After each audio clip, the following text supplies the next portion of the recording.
Search करें अवामी news. मुल्क भर की ताज़ा तरीन खबरों से बाखबर रहने के लिए सब्सक्राइब करें हमारे चैनल को और बेल आइकन ज़रूर दबाएं।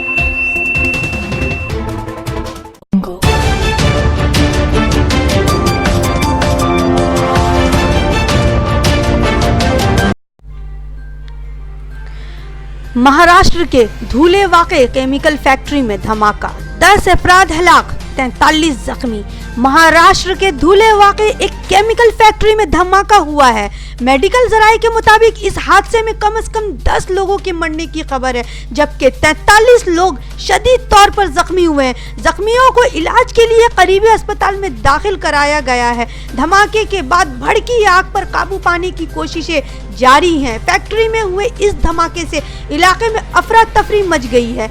मौके पर फैक्ट्री के अफसरान और मुलाजिमन के अलावा मुकामी लोग और फायर ब्रिगेड के मुलाजिमीन इमदादी काम में मसरूफ हैं।